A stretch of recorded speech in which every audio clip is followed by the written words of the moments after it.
behind the lectern, I couldn't see. You were in the percussion ensemble as well. Great piano player.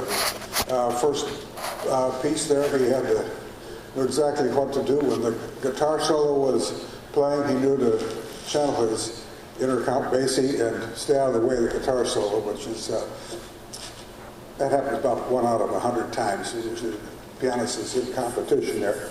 Great bass player. Good time, the right volume, and a good left edge on the note so that the rest of the band knows where the beat is, which is, again, about maybe 8 out of 10 times it is not the case there. Drummer does a great job of keeping the group going and knows when to back away on the thing and when to really drive. I think it was great.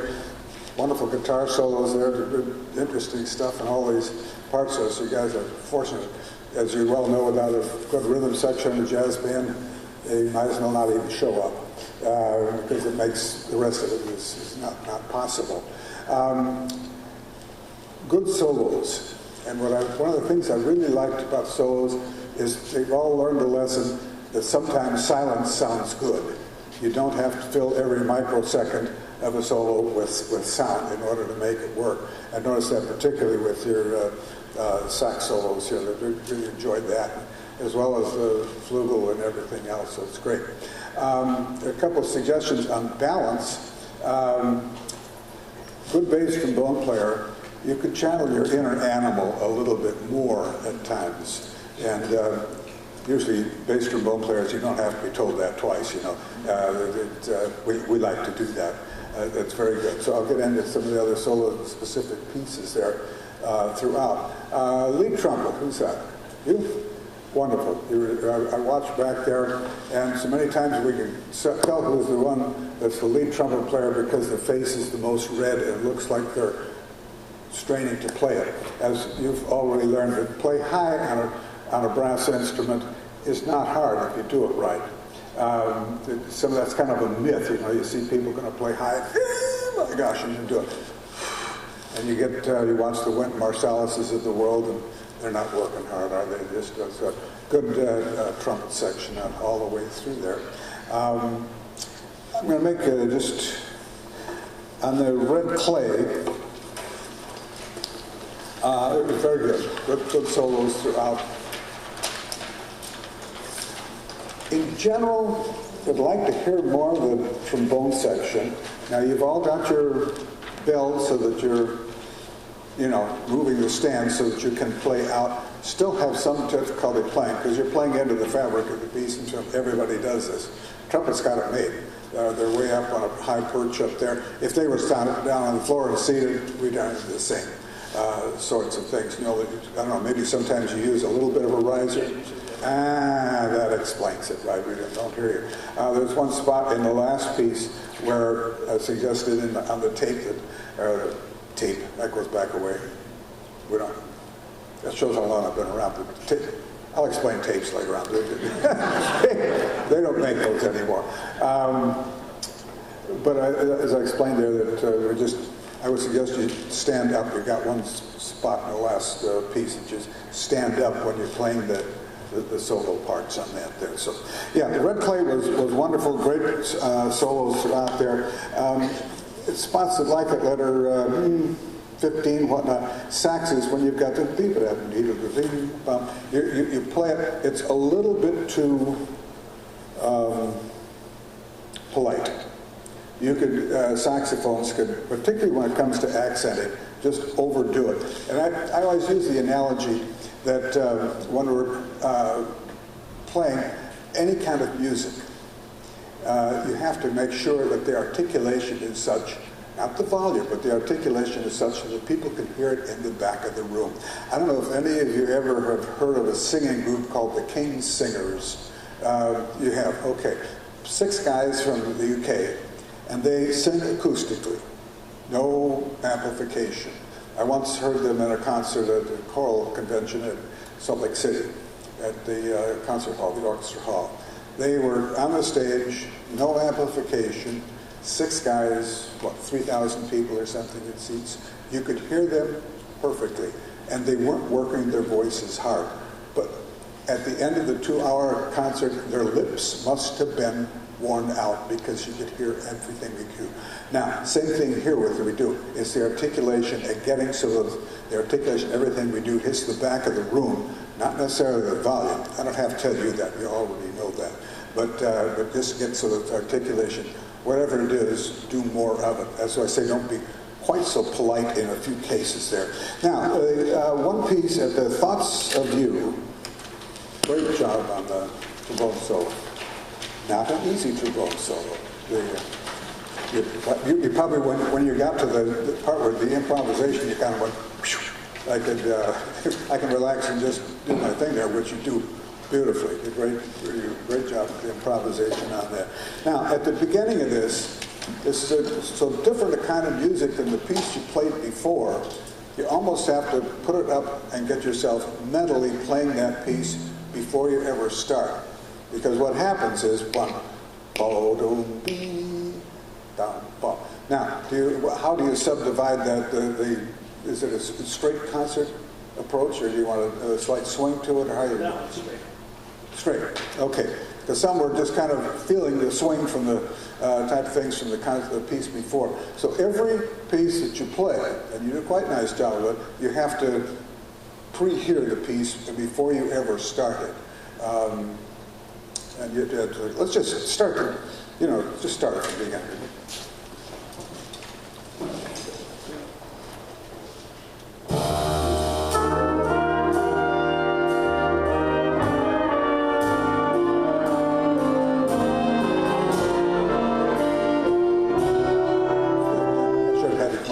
Now, bo-da-be. Are you kind of slurring those, or just a little lighter tongue? Some are tonguing that a little bit. You're not doing it exactly the same. You're doing it about 2 or 3 different ways. Each one is legitimate. It's just not quite the same on that. And then blow through the long note. I'm trying to think of a good analogy to it, but kind of. Let's just start it once again, if you would.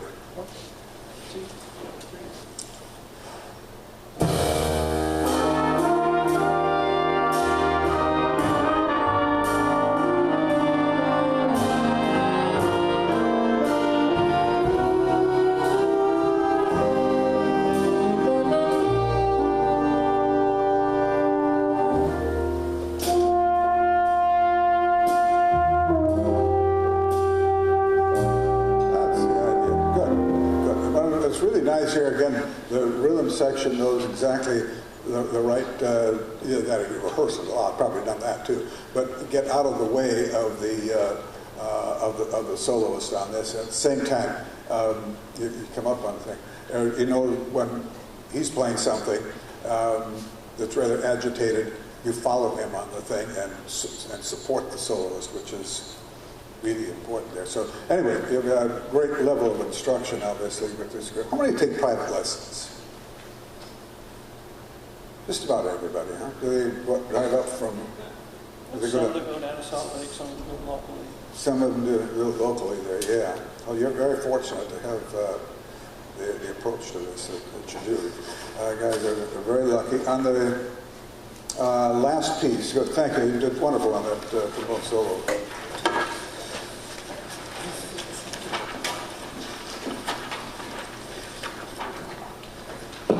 Way over here around, let's see, there's a trombone solo a little bit before this.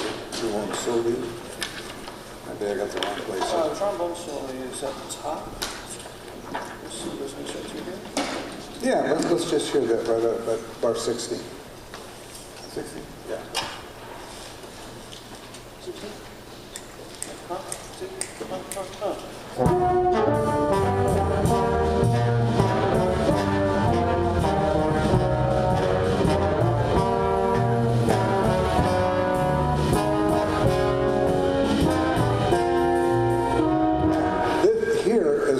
We were talking to the saxophone.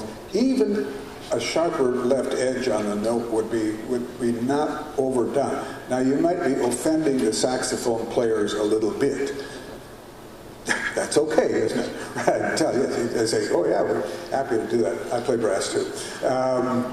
Anyway, and the bass trombone, even more.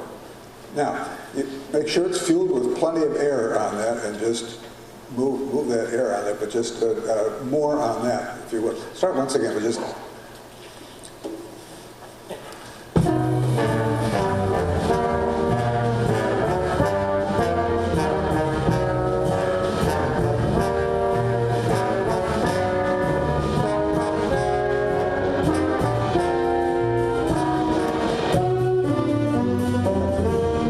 Follow their example on that, where it's like bee-da, and don't be afraid that you're not being polite in doing it, because it's a fairly large hall, and the acoustics are good here, which is really fun to play in a place like this. I'm sure you've played in places that have been just like singing into a closet full of blankets or something. Yesterday.